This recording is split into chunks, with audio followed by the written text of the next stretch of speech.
Hi, everyone. I think we are, yes, we're live. Okay, Yeah. fantastic. I was a little worried for a minute. I went to hit the start broadcast button and Be Live said it was experiencing high volume. You need to wait. I said, oh no, we're not waiting. We've been waiting long enough. It's been 3 weeks, so it's actually too long. So hi, everybody. Welcome. We'll give everybody a chance to log in and join us. Hi, yes, there you guys are. Hopefully you just got your reminder, which I just got mine. So I think we're good. We're good. I'm here with my favorite co-host, Rebecca Michi, and we are ready for our next breast sleeping Q&A with all of you. And so it's been a few weeks. Hi, Rebecca. Hey, Shari, how are you? I'm doing very well. I'm doing very well. It feels like it's been a long time. You know, we had to skip a week, so it was all the way in the beginning of the month, and now here we are at the end of the month. Time is flying by. But I'm happy we get to do this again. Yes, we have some great questions, and it's great to just hang out with you. I like hanging out with you.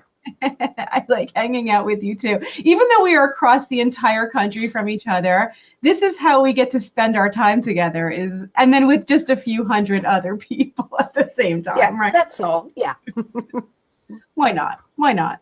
So yeah, here we are. It's our breast sleeping Q&A, and we have some amazing partners and prizes for all of you. And I just saw Love to Dream saying hi to everyone. Hi, Love to Dream. They are just wonderful, wonderful partners of ours, and they are here in the room. And we also have Even Flow with us today. So very excited to have literally two of my favorite brands, two of my favorite groups of people who work with those brands. They're my amazing partners, and I just feel really blessed to work with such amazing people who make such amazing products too. So that's what we have, and we have prizes for all of you from both Love to Dream and Even Flow. And I'm going to show you their stuff in just a few short minutes as well. There they are. Hi, Even Flow. Yay.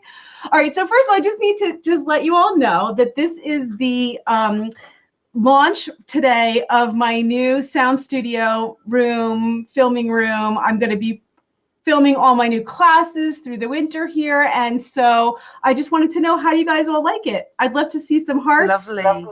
What do you think? Joe was busy painting. I have room envy. You have room envy. Isn't it nice? You know, I wanted something that was going to feel like a nice, comfortable room for me and for all of you, so that when we are filming these classes, when we are doing these live streams, and I'm inviting you into my home, it will still feel like my home, even though I have soundproof ceiling tiles and great lighting and a door. I finally have a room. I live in let me just say this, okay? I have a very contemporary house. My house is all open, right? So there really are no rooms with doors in my house, including my office that's upstairs, except for my bedroom and the bathrooms, right? But now I have a room. This is a room in my basement that has a door. And I don't know why, but I'm super excited about the door. Maybe because I have teenagers that come home in the afternoon, and now I can work without, too much disruption. So Great. Awesome. So that's what we're doing. And that's where I am. If it looks different than normal, I'm still home, but I'm in my new room. Yes, so I see everybody starting to put in the keyword for today. If you are new, first of all, if you're new to the show, I would love to know who you are. Tell us you're new so we can welcome you. Let me just fix my camera for a second so we can welcome you properly. And then if you would like to register to win the prizes and get any of the links that we discussed today here on our show, all you need to do is type the word baby here in the comments. That's what everybody's doing. All right. Type the word baby. You will get a message from me, and that message will have all the links in it. So you don't have to worry about clicking on anything. Just type the word baby. And if you would like to join us and ask your question live, like jump on the camera and speak with Rebecca and I today, all you have to do is click the link that's here in the post. It's also in the message that you just got. It has the date, okay? It will say something like bit.ly/live 10/24/18, okay? And that will bring you right here into our green room, and I will be able to see you and bring you into the stream, and you can speak with us directly and ask your question. We do have a special prize just for people who do join us live, okay? So if you want to jump in, it's another chance to win today, all right? And hopefully you'll all do that. So for those of you who do not know me, if you're new, and I see, oh, here's a new person. Hi, Crystal. Crystal's new. Okay, so if you don't know me very well, I'll just quickly introduce myself and let Rebecca do the same. My name is Shari Criso. Obviously, I'm a registered nurse and a certified nurse midwife, and I'm also a board certified lactation consultant. I've been taking care of moms and babies for many, many, many, many, many years, and doing this here online with moms and dads and babies for over a decade now. And so just love this breast sleeping Q&A that Rebecca and I have started doing this year. And that's it. So Rebecca. I'm Rebecca Michi, children's sleep consultant based in Seattle. I work with families of children under 6 years old, gentle, no cry sleep consultant. I have been doing this for over 10 years, but with over 20 years experience working with families. So you're able now to tap into what is almost 50 years of experience between Shari and I. Yeah, it sounds great, but it makes me feel old. I was like, oh, 50. During this breast sleeping Q&A, it's your opportunity to get some honest answers to those questions that you have, which are really kind of what most of probably your questions are about breastfeeding and sleep. These are the two things that most people have questions about. And so we come together a couple of times a month answering all your questions, and it is a pleasure to do so. A lot of the times we're talking about what's normal. And I think that that's really, really important, that the advice that you're getting is actually understanding what is normal. There is a very broad range of what is normal. Remember that. And it's completely unique as well to every single child, what's normal. But I think sometimes having that reassurance that what your child is doing is normal is just such a weight off your shoulders. Don't you remember that, Shari, when your daughters were tiny, just that even that with your experience, just even everything's still kind of new when it's your own child, and just having that understanding that something's normal is just such a weight off your shoulders. It's so true. It's so true. And the best part is that the majority of our answers to when we are answering these questions, so much of it is explaining the normal and reassuring you guys that what you're experiencing is normal, even if it's different from your girlfriend, your neighbor, your sister, or even different from the last baby that you had, which is always the most difficult part. When I was a midwife, I used to say, the second pregnancies were sometimes more difficult than the first, because with the first pregnancy or the first baby, we kind of just assumed that's the way pregnancy is, or that's the way babies are. And so there wasn't so much worry about, is this the right thing? But when you were pregnant with your second, there was so much comparison that we do. I was more nauseous last time. I'm not nauseous this time. I was bigger last time. I'm too small this time. The baby cried and now the baby's not crying. Is the baby okay? So comparison and thinking that things are wrong because they're not exactly as they were, or not exactly as the baby next to you, can help you, make you feel like it's not normal and there's a problem, when in actuality babies are just different, pregnancies are different, and so as different as children and people are. And we all know that. If any of you who have multiple children know that they come out different from the beginning. And Rebecca and I have teenagers, and and we know they're very different. And it's only now looking back that I could say those personality traits were there from day one. Like, I'm not kidding. Of course, it looks different as a newborn and a 16-year-old, but they were really there. I mean, really there. And they just come out with their little personalities. And so they're going to be different, but normal nonetheless. Yeah, I have a little picture in my other room in my office here that says, remember, normal is just a setting on the dryer.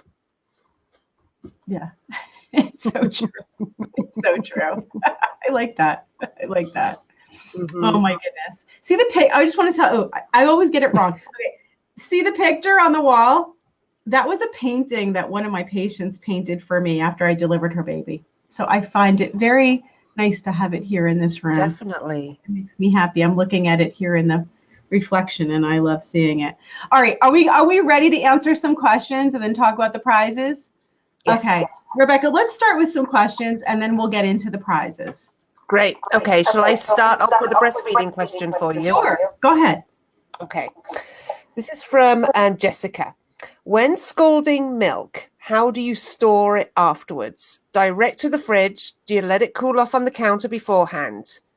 A question sort of before you answer this question. Why on earth would anybody scald milk? Oh, yes. Okay. So what Jessica's asking is about scalding milk for the reason that some women have what we know is high lipase in their milk. Lipase is an enzyme, okay, that breaks down fats. And so lipase is this is not an abnormal thing. So speaking of normal, right? Lipase is a normal component of breast milk. And actually, when you think about it, what is it doing? It's an enzyme that's helping your baby to digest and break down the fats that's in the breast milk. So breast milk comes with its own enzymes included, all right? This is when we talk about breast milk being a living substance. It's alive, it's got antibodies, it's got enzymes, it's got properties to it that are not that come from the body. Okay, so this lipase enzyme helps the baby to digest the milk. The problem comes in for some moms who have a higher lipase content when they pump milk to feed the baby, where they're either storing it or just pumping it to feed into a bottle. The body doesn't know that you've just done that it's not going directly into the baby. If it was going directly into the baby, then that high lipase would be doing its job just perfectly. Nobody would know the difference. It's digesting it inside the stomach. But when we pump it into a bottle, sometimes that lipase starts to pre-digest the milk. Okay, so it's literally breaking down. It's the enzyme is starting to work before the baby starts to drink it. And that can sometimes cause the milk to taste a little soapy or have a soapy odor to it. Sometimes the baby can reject it because of the taste or because of the smell of it, usually the taste. Very often they will not. And it doesn't mean that the milk is bad. The milk is totally fine. It's just got a smell, an odor, or a taste. So going back to the question of like, why would she actually scald the milk? One of the ways that if you find that this is really a problem, that you're unable to freeze milk, that you're unable to store milk because of this, scalding the milk immediately after pumping it will get rid of the lipase or prevent it from the breakdown so that you can prevent this whole process from happening and hopefully be able to store milk and freeze it and not have the issue. So scalding it means bringing it up to a very high temperature very quickly until you see the little bubbles, and then cooling it down quickly as well.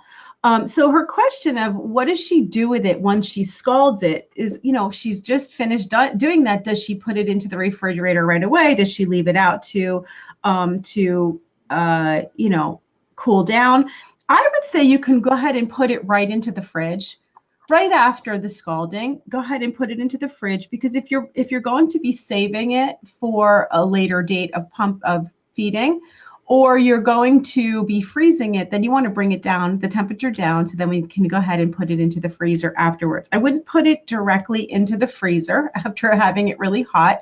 And especially for anybody, even if it's just warm milk from the breast, I would not put it next to your other frozen milk, okay? Try to cool the milk down before you go ahead and put fresh milk right into the freezer next to the ones that are already frozen. It could start to defrost milk when you put something warm next to something frozen, okay? So be careful with that. But I would say putting it into the refrigerator would be a good idea right after. Bring the temperature down. It's sort of what you're trying to do is something quick. Bring it up to a high temperature fast and then bring it back down again. Great. That's super helpful. Yeah. Awesome. Okay. So let's do a sleep question, Rebecca. You ready? Yes, I am. Mm-hmm. Okay. So this question came from Jade. Jade's my daughter's name too. I like that name.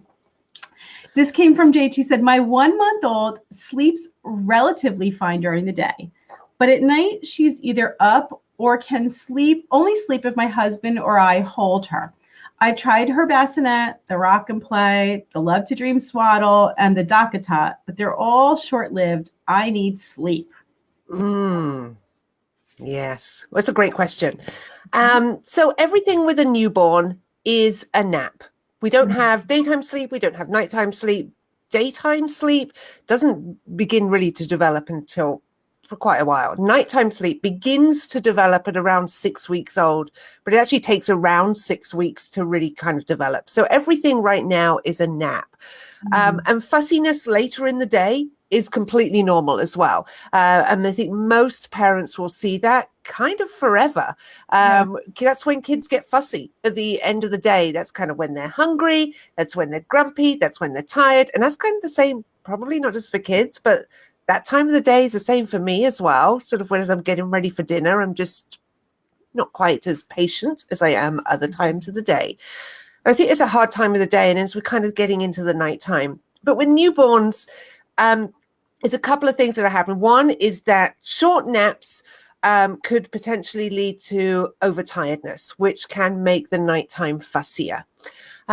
Children are just generally fussy, especially infants. We have that period of purple crying that peaks at around 6 weeks of age, which is then when there is a lot of crying. That's when children are going to be crying their most during the day for no apparent reason and just much fussier. That's when, if you're breastfeeding, that your supply kind of at the end of the day is at its lowest. And I'm sure, Shari, you can talk a little more about that in a little bit. But that can then mean there's lots and lots of cluster feed. So there's lots of sitting and holding your child and feeding. And that can go on for hours and hours and hours and hours and hours, right into sort of the nighttime. If you're dealing with some gas, that's when gas has been kind of building up all through the day. That's potentially as well when your child is going to be really fussy. And so everything has kind of been, she's tried everything, the rock and play and absolutely everything, the different swaddles. Certainly try different things, because your child may be that it sort of is a different position that is going to help. But a couple of things that I would suggest, one would be to continue to swaddle, because that will be helping. It's not going to be a magic fix, but that is certainly going to be helping. Laying the child down, maybe in that rock and play or in a crib or a bassinet where you've raised the head end, maybe being a little more of an angle. Having, some pressure on the tummy with just your hand, just seeing if that can help. But short periods of sleep are completely normal. And it depends how short. 10 minutes, that's very, very short, but maybe getting an hour or two is actually pretty normal for a young infant to just get those durations. So keep doing what you're doing and keep trying to lay your child down so they are a little bit more independent. And it's not trying to get them independent, that they have to be independent. It's just because of them sleeping safely. Because if you are having to hold them, you're more likely, if it's 3 a.m., you're more likely to fall asleep because it's 3 a.m. And that's when then things get unsafe if you're having to hold your child. So that's why I would suggest trying to lay them down, because it's just for a safety issue. Yeah. I just wanted to add something here. I see that she said also, I think this is where, let me say, Jade said also that her baby is gassy too. And so I would also offer that sometimes it can be because of not burping frequently enough. Okay. So it can also be because the baby, so different times of day and night, you have different amounts of milk.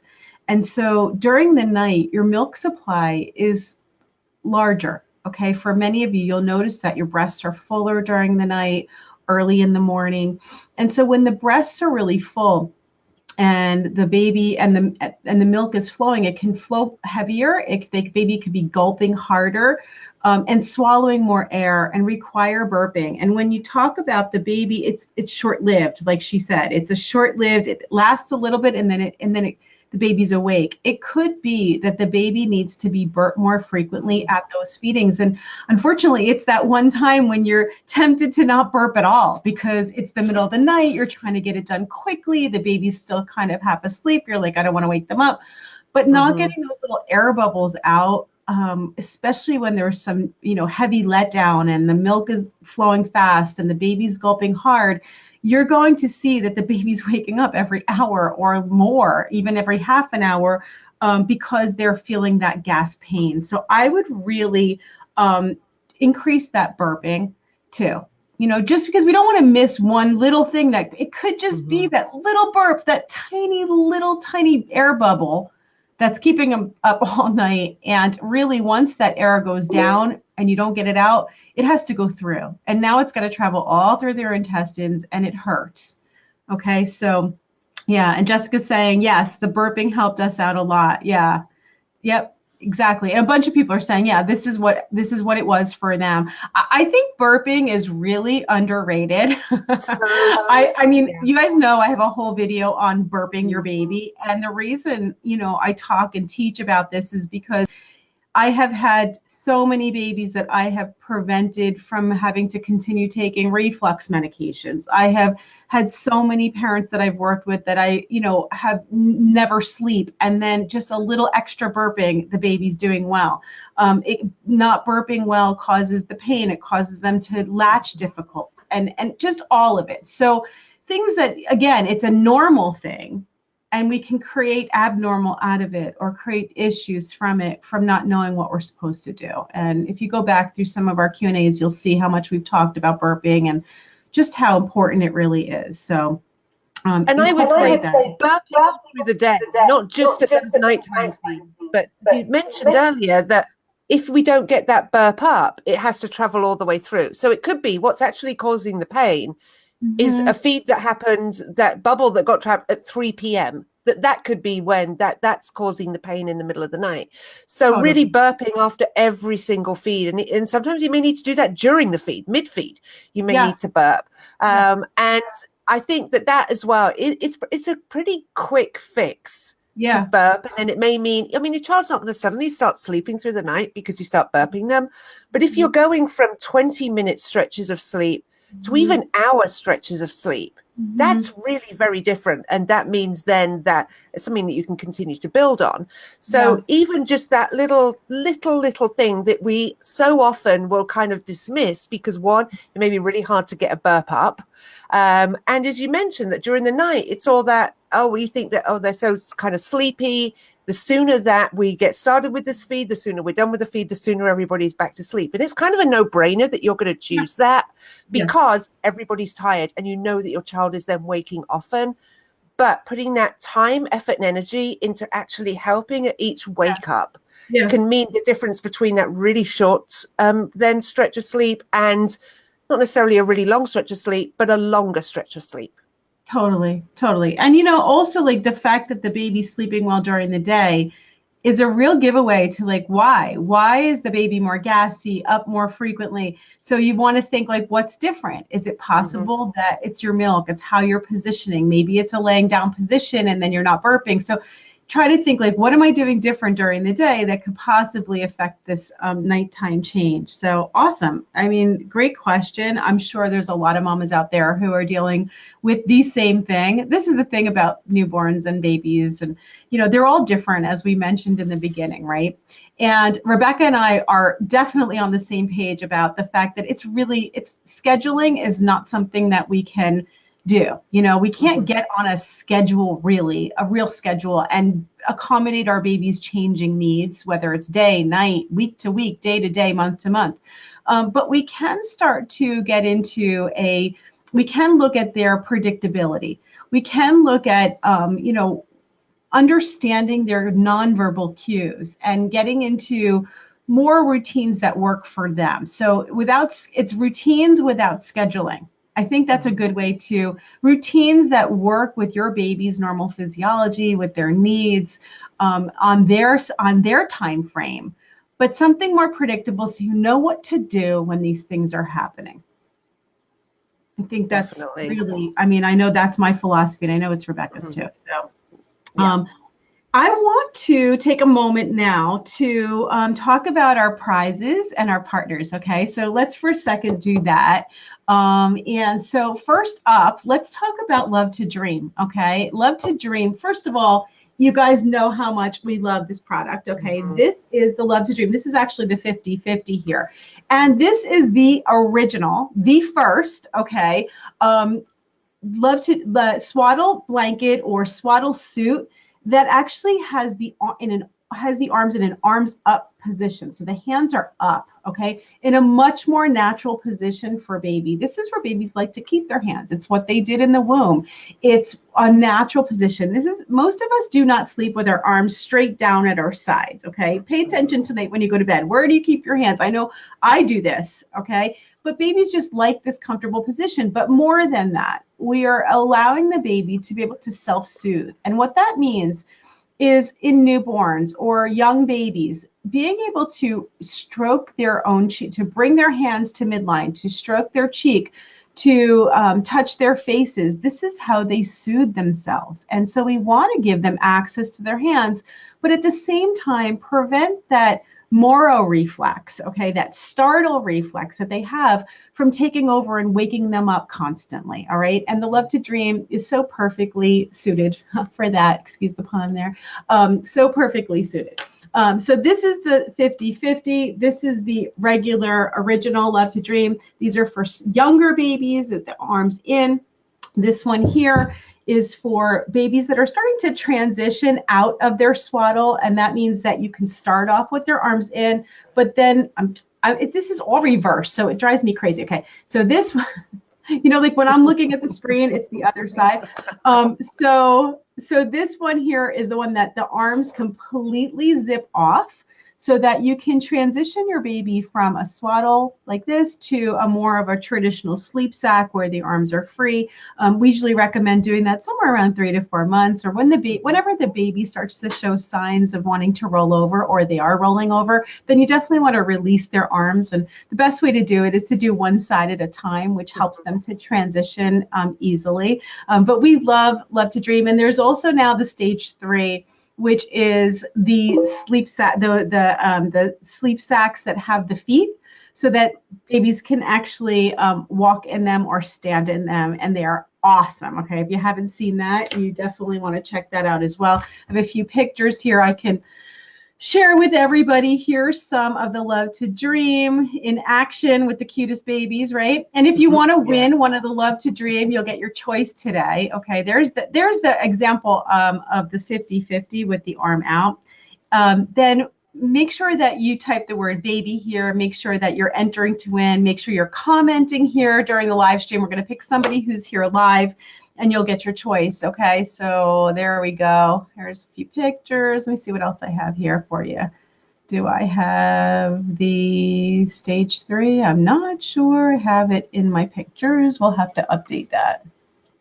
But anyway, if you go to, if you type the word baby, you'll be able to follow through. I have all the pictures for you in the message that I sent you, okay? And if you already have a Love to Dream, I'd love to hear from you how much you love it, because I know that moms are huge, big fans of Love to Dream. I'd love to see you all. Okay, they're all typing baby. Great. You're gonna get the message from me, all right? You'll be able to check it all out later.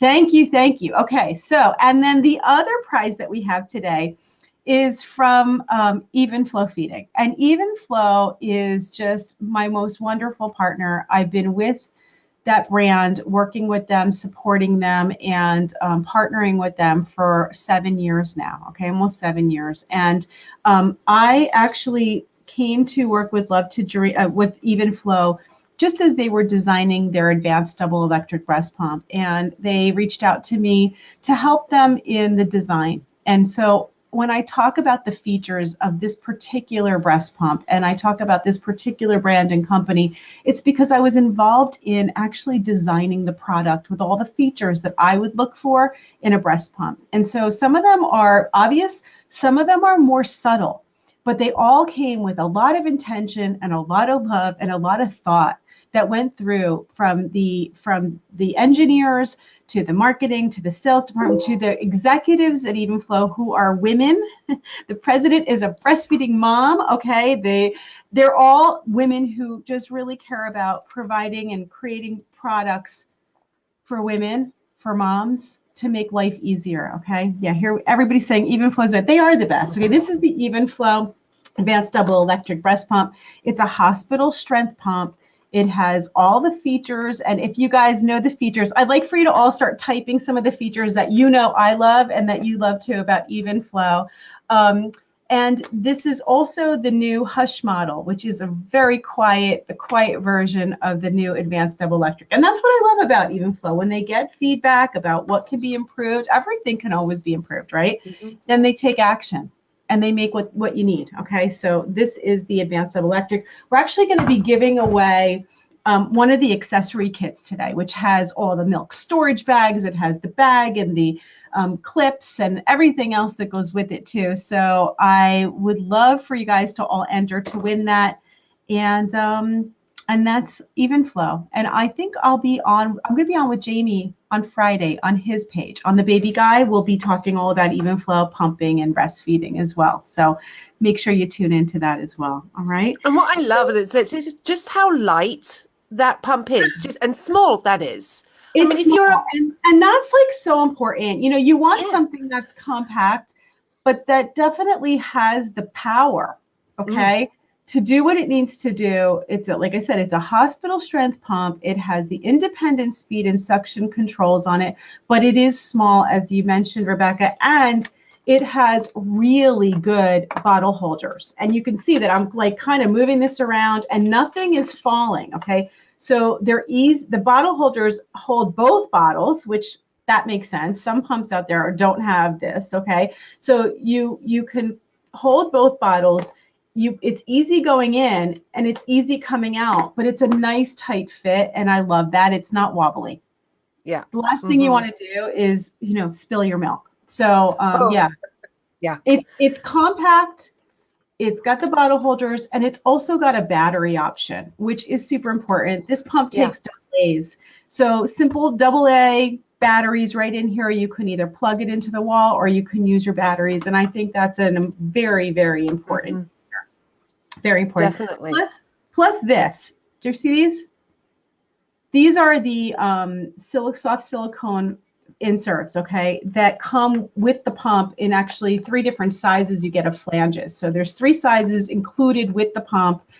There are additional sizes that you can purchase of different flanges from Even Flow. So they go from like extra small to double XL sizes.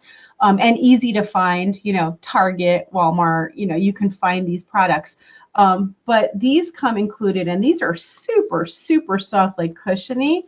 So it feels really good when you put your nipple in there. That's what you want. And I have tried it, so I can tell you.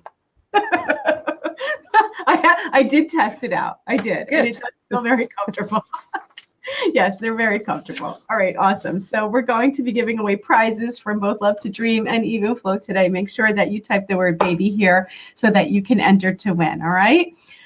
Awesome. Okay. Rebecca, anything on anything you've been thinking about that you want to talk about with the audience that we can talk about right now? Totally. So next weekend is the end of daylight saving, unless of course you live in Arizona or Hawaii, then lucky you. And this weekend is the time change if you are in end of daylight saving, if you're in Europe. And so this means that, which is the most amazing one, because we gain an hour's sleep, which is great. Unless, of course, you have kids, in which case you do not. In which case it all doesn't matter, right? Yeah, sorry. You're screwed, basically. But no, you're not. We can actually, there's some things that you're going to want to think about working on, getting started later this week at the weekend, so that actually you may be able to get that extra hour in bed. That's kind of the plan. That's what I'd love for you all to get. So you need to start this coming weekend and spend about a week adjusting your child's sleep schedule, so then they are not getting up an hour earlier. So let's just say, for example's sake, if your child goes to bed at 7, then if we do absolutely nothing and we stick with the same schedule, then they're going to be going down to bed at 6. And probably that's just going to be too early. They're also then going to be waking up early. So if you do not want to change your child's schedule, maybe they're going to bed at 10 and you'd rather they go down to bed at 9, That's perfect. You need to do absolutely nothing. But if you'd like to keep your timing the same, and most people want to, then you would want to start this weekend by making every single night, make your child's bedtime 10 minutes later. So on Sunday night, you're going to have a 10-minute past 7 bedtime, and then just kind of get up as the next day as normal, trying as best you can to keep your child in bed for that extra 10 minutes. Probably not going to happen, but trying to keep your wake time on schedule as well. Then on Monday night, they'll be going down to bed at 20 past 7. So you're actually going 10 minutes later all throughout the week. And then when the clock changes, then they're going to be going down to bed at their normal time. And then hopefully will be kind of sleeping in for that extra hour. The morning time may not happen, because the morning time is one of the hardest things to change, that awake time, simply because it can take a long time. But if you're able to start working on this weekend, then that means that by the middle of the week after the time change, you should be pretty much on track, rather than kind of scrambling around after that, just sort of like cursing and not feeling great because you're having to get up so early. So let's start about a week early, 10 minutes later bedtime, trying to stretch the morning time, that 10 minutes later each morning. Don't worry if it can't. Hopefully you'll be on track with that time change by the middle of the week after the time has changed. I think that's so great. It's something that we don't think about. Like, there may be a tip. I love that you just offered that. Maybe a tip that we can just, and the gradualness of knowing, look, we know it's coming each year, right? Yeah. So planning for it. And I think that's great. I think that's awesome. Let's get some hearts for Rebecca. I thought that was a great tip. I love that. Yeah, Awesome. and it's super easy. It's a super easy thing to do. Yeah. And it means, we know that it's coming, so you can kind of plan for it.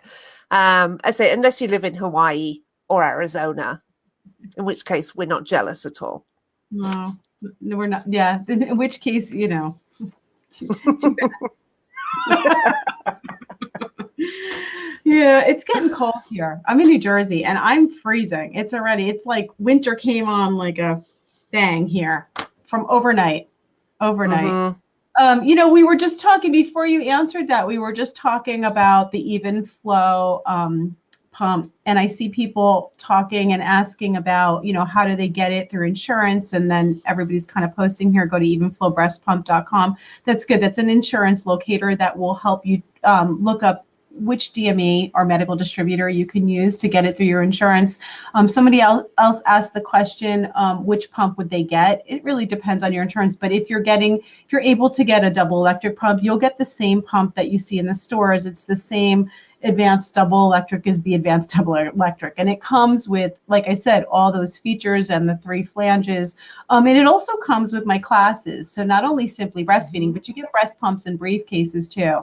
Earlier, we were talking about lipase and how to scald the milk and all those things. There's actually a whole chapter in there, and I talk about it, actually show the process and how to do it in my breast pumps and briefcases class. That comes free with all of the even flow pumps. So I just wanted to say that as well, that there's education. And I have a video that many of you have seen, and many of you have actually used this video to help to get more milk out with your breast pump. But a couple of the questions that came in do talk about, making enough milk, getting enough milk out. And moms do struggle with being able to use their pump and use it efficiently and effectively. Pumps are harder to use than the baby in most cases, okay? If a baby's nursing well, usually you'll find that it's much easier to breastfeed than it is to pump. But so many moms are going back to work, they do need to pump, and we need to have that done well. And we don't want to spend too much time. It's not the most fun thing to do. So I have a video here I'm going to show you. It's called my 3-stage pumping method. All right. It shows you how to stimulate multiple letdowns of milk with your breast pump. Okay. And it's really just following your baby's normal patterns and behaviors that your baby would do to stimulate second, a third, a fourth letdown during a feeding. We can do that with a breast pump when we have those independent speed and suction controls. So I'm going to go ahead and play that video real quick for you. It's an oldie but a goodie at this point, and it really makes a difference. If any of you are watching have had great success already, I see Angelina saying video helps. So awesome, great. So hopefully there's moms here who have not seen it, or if you have, maybe it's a good refresher. Let's play it for a moment here. All done. Okay. Whoops. There we go.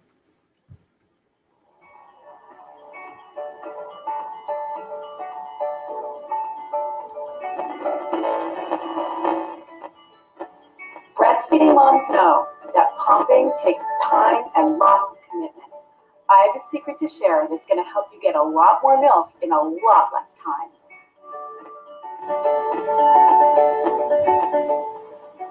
The first thing you're going to need is a pump that lets you control your speed and suction independently, putting you in control.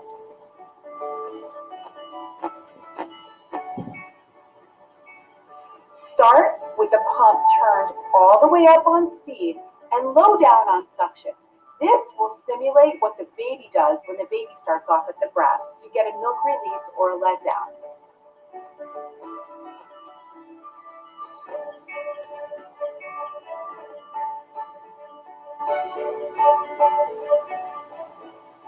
Once the milk starts coming out, what you're going to do with your dials is turn your speed down while turning your suction up enough to feel it and not feel pain.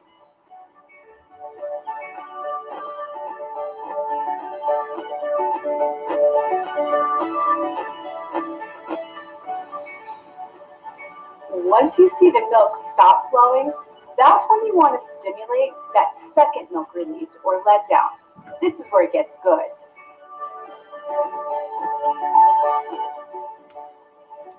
Turn your speed all the way back up again while leaving your suction exactly where it is.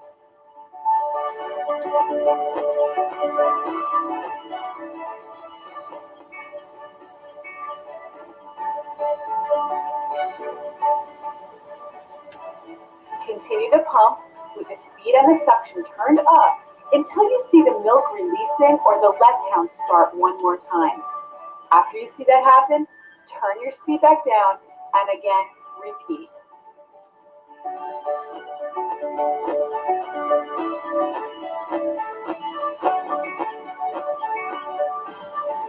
You can stimulate a second, a third, even a fourth release of milk. This is how you maximize the amount that you get out and how you empty the breast as much as possible.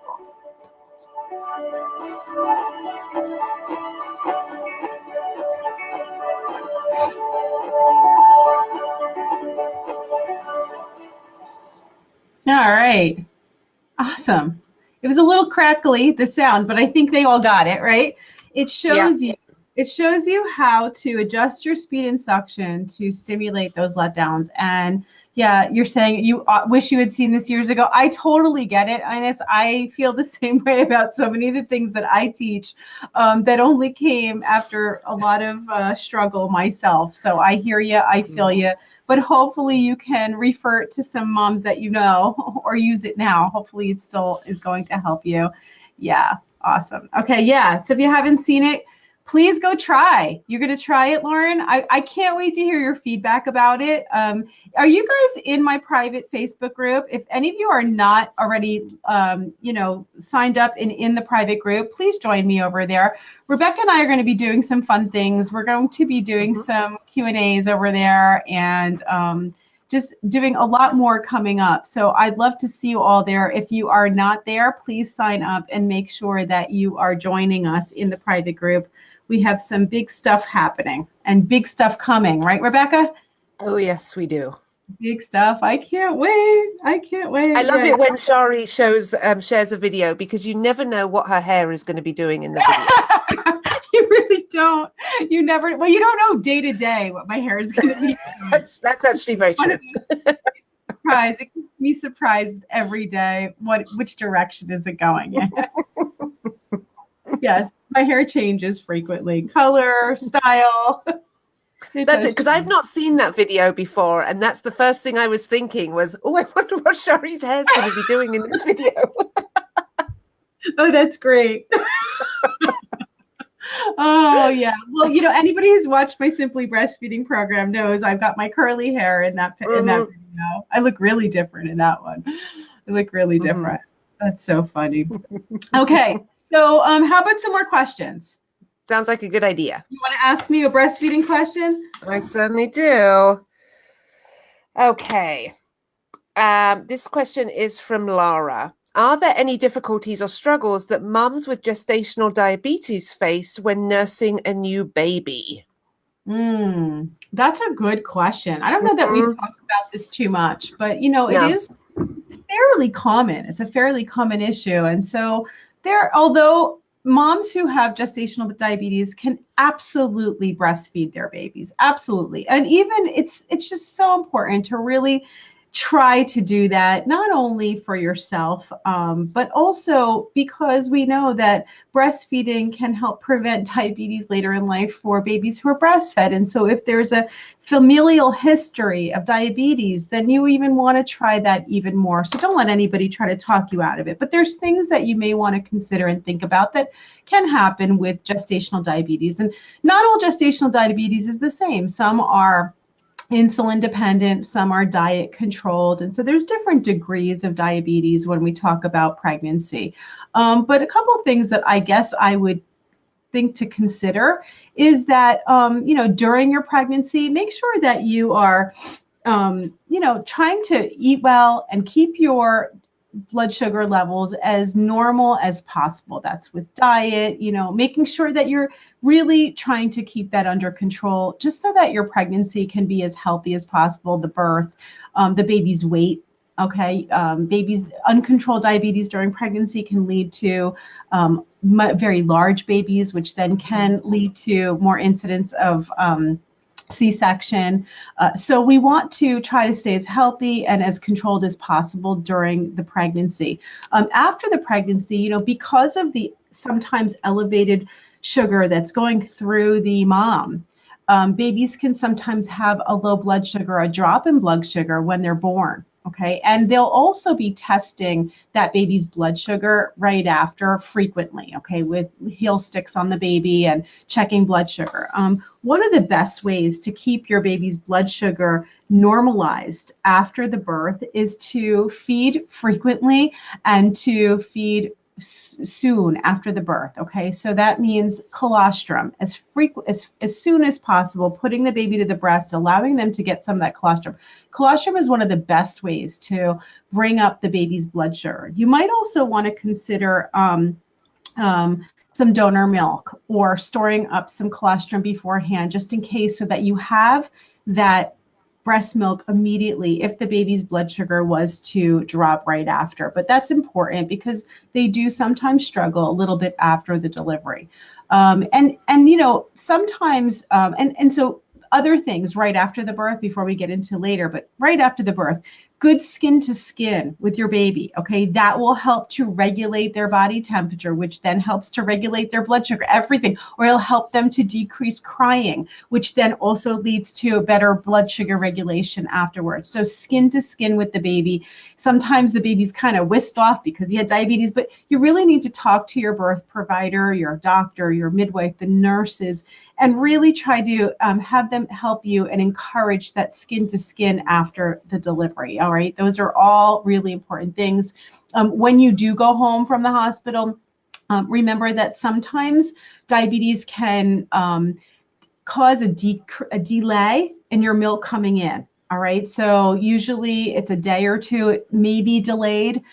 So you want to make sure that you're not doing anything else that would again delay more milk from coming in. That means frequent breastfeedings in those first few days, 10 to 12 times a day, so that you get your milk in, so that the baby's getting as much as possible. And just monitor to make sure that your baby's getting what the baby needs. Of course, we want to be feeding as frequently as possible, skin to skin.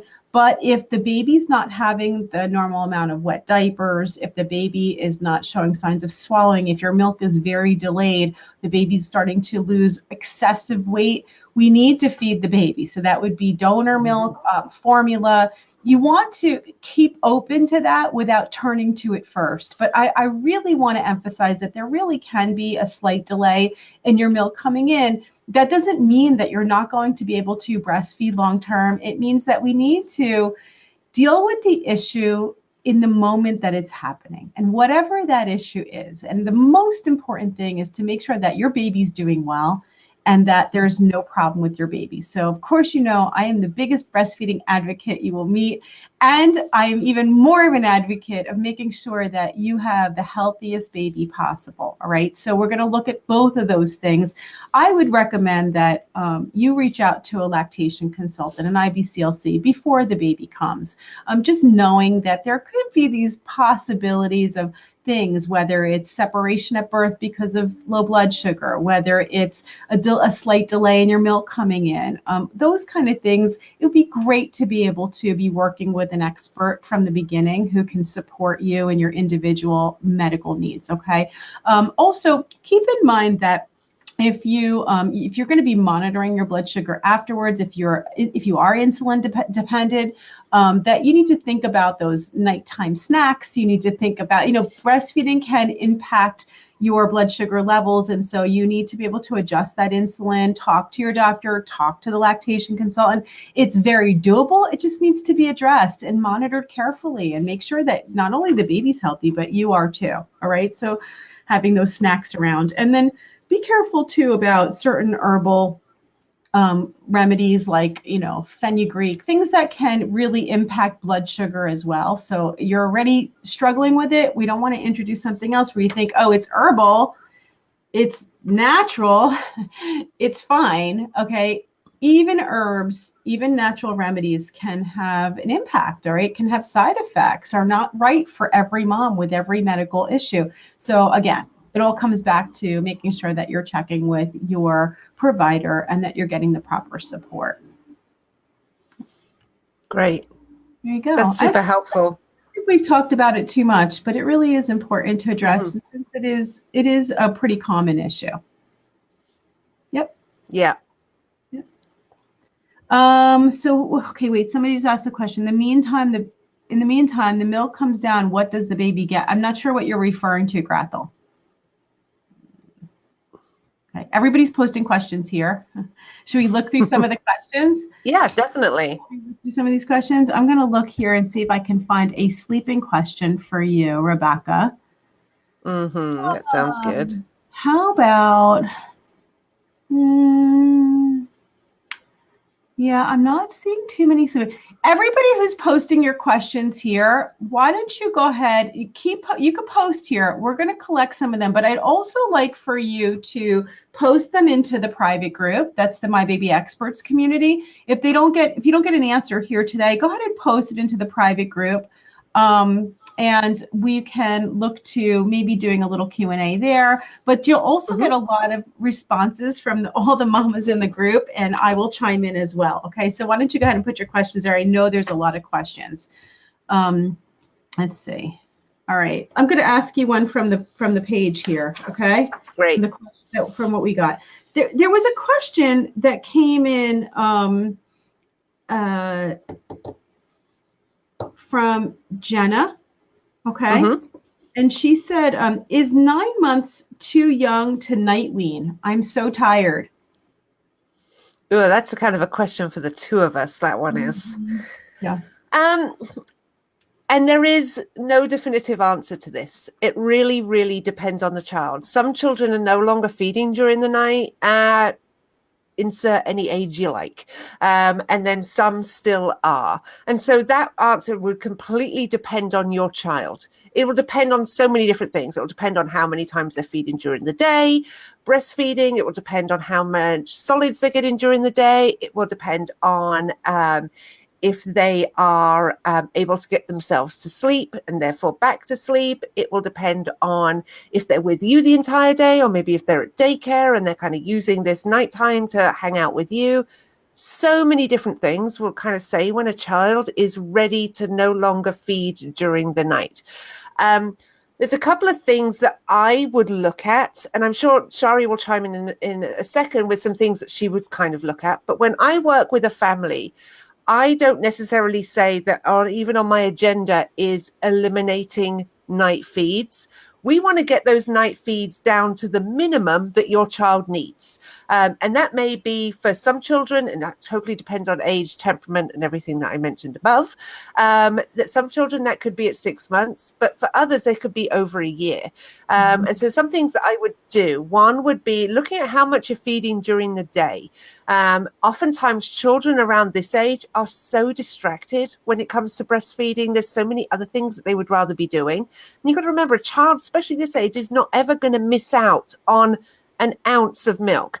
They will make up for it at nighttime if they don't get it during the day. So it could be as simple as when they wake up from a nap, just staying in the bedroom and just feeding them there. You may be able to get a few more minutes of feeding, and that may be the difference between waking during the night and not needing to wake during the night.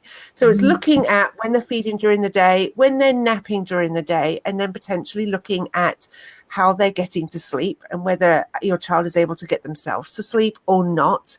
But I work on everything else first, looking at how getting them nice and relaxed, daytime routine, nap time routine, nighttime routine. And then our kind of last thing that we work on is some gentle sleep training if we need to.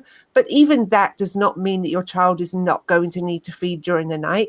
If they need to feed and they're hungry, just feed them and everybody is back to sleep so much quicker. Because if your child is hungry, they potentially will fall back asleep, but they will wake up within 15, 20 minutes because they're hungry. So the easiest thing for everybody is just to feed them. Yeah, no, it's so true. It's so true. And yes, I am going to jump in with this one. And I see a lot of other questions here about night weaning as well. There's some posted here, 18 months old. There's another one that came in. She's got a 1-year-old who's feeding at night, not feeding so much during the day. It really does come down to if your baby needs the food and something does happen where, you know, this one, the Amy did write in about her 1-year-old who's waking up a lot at night, but refusing to drink any milk the whole time they're at daycare. And so there's something called reverse cycling that happens. Where, you know, if they're not drinking, sometimes they just wait for you. And so you're maybe working, you come back, nighttime is when they have mama and they want to eat. And I don't think it's like Rebecca said, it's just easier to do what they need than to try to fight what they need. It's actually not good for them anyway. So, you know, some night feeding has to do with hunger. Other night feeding has to do with comfort. Other night feeding at a certain point has to do with habit. And you really need to start to identify which one are we talking about and not be so absolute with any of it, knowing that it's a kind of a flow, you know, and babies go through growth spurts, they go through sleep regressions, they change over time. And so depending on what's happening with the baby, with a 9-month-old, baby really could be going through a growth spurt as well. Baby could be so distracted. This is what happens at like 8, 9 months old. They're so busy during the day. All of a sudden, the world is available to them. They're seeing everything. They're distracted. They're not eating very long. They're too busy to eat, and then night comes and they just catch up on all of it. And so, again, it's about going with the flow and allowing your child to eat when they need to eat, because breastfeeding really is about that in so many ways, you know. And if it's really getting to be a problem and it's going on and on and on, then make sure that you go reach out to Rebecca for some sleep training, because she can help you with that in a very gentle way that doesn't interfere with your breastfeeding process. And I really want to preface that, because you have to make sure that whoever you're working with is going to keep in mind what's normal for your baby, give you good advice, help you train in the most gentle way that's only going to be helpful to your baby and not hurtful to your baby. And I know Rebecca does that. That's why we're here together. So I think there are ways, and then there are ways that sometimes it's about acceptance. That being said, you know, it won't last forever. It won't last forever, but you want to give them what they need. There was another, I want to go back to this. I want to go back to the question that Gretel asked, because she clarified, and I think it's important to answer that question for her. What she was saying was, what where is it? Okay, hold on. I'm rewinding here. There's a lot of posting here. She said something like, if the milk doesn't come in for 2 to 3 days, what is your baby getting? Yeah. And I think what she's saying is just in general, what is the baby getting? Okay. The baby is getting colostrum from the first feeding, from the first day. Okay. And colostrum is the milk that comes before the mature milk. So it's that thicker, more yellow, smaller quantity milk that comes from the breast. It's in drops, it's in teaspoons, it's in small quantities, but it is so densely made with all the nutrients and antibodies that the baby needs for them to be healthy, to line the gut with all the good bacteria to build their immune system, that gives them everything that they need. And really, it's all they need for those first few days after the birth. The baby's supposed to lose some weight. The baby's supposed to shed that extra fluid that they're swallowing while they're in utero. The baby's supposed to seed their guts with that bacteria and the microbiome that will help them to stay healthy, not only short term, but long term into adulthood and for the rest of our lives. And so colostrum is there not only at the birth, but before the delivery. Even if you're not seeing it, your body's producing that before you even deliver, because it is ready and waiting and right there for your baby when the baby needs it. Okay, so that's what the baby's eating. I want you all to keep in mind, and if you've watched my Simply Breastfeeding program, you know how much I talk about this. The body did not make a mistake. The fact that milk does not come in for several days and that there's colostrum, and I don't even like to say only colostrum, because it's thankfully colostrum, not only colostrum. Okay, colostrum is amazing. It's liquid gold. It's what we call it, liquid gold. Okay. The fact that that liquid gold is there and that it is in small quantities and that it's ready and waiting, and that your baby, you're not making that mature milk, and you're not the only one, everyone, okay? You have to understand that there is a reason for that. If your baby needed to eat large quantities of milk, large volume of milk from day one, I promise your body would be making it. There is no mistake, okay? It's nothing we need to fix. Do we need to watch your baby? Do we need to watch that everything's going okay, that they're losing weight, but it's appropriate amounts of weight loss, that they're peeing, that they're doing well? Yes, we're going to do all that. And it's really important that we're monitoring that. But if everything's within normal, there's no reason to interfere. And in fact, interfering with that normal process can then start to create problems for you later. And it's why so many moms really do get off to the wrong start from very bad advice, well-intended advice, or, trying to do the best thing for their baby, but without the real knowledge about it. And so, just to wind up everything here, it's really my intent and Rebecca's intent, both of us, okay? When we started this conversation about what was normal, it was so that you would have the proper knowledge to make the right choices. And whatever that choice is for you and your family and your baby, because we all make different choices, it's all fine. The only thing that we hope is that you're making those choices from real knowledge, because without real knowledge and real information, it's not a real choice. Think about that for a minute. It's not a real choice. And that's the most important thing. When you have the real information, then you can go ahead and make whatever choice you want. And I promise you, Rebecca and I will support you 100%. And so will the community. Okay. And that's the community that we're building, is a non-judgmental, accepting, okay, of everybody's decisions, whether that's how they raise their children, their culture, their religion, everything. We have moms from all over the world in our community, in our private group. And we really everybody has the right to decide for themselves. We want to give you the right information. And hopefully you got some of that today and a lot more to come. So that's it. That's really the bottom line.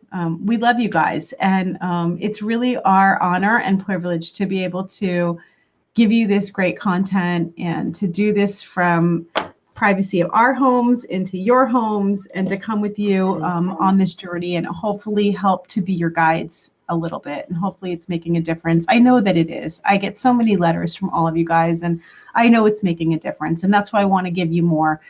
Stay tuned. In the next few weeks, we have some really exciting things. I am literally going to be launching my new platform, and we're going to have a special launch.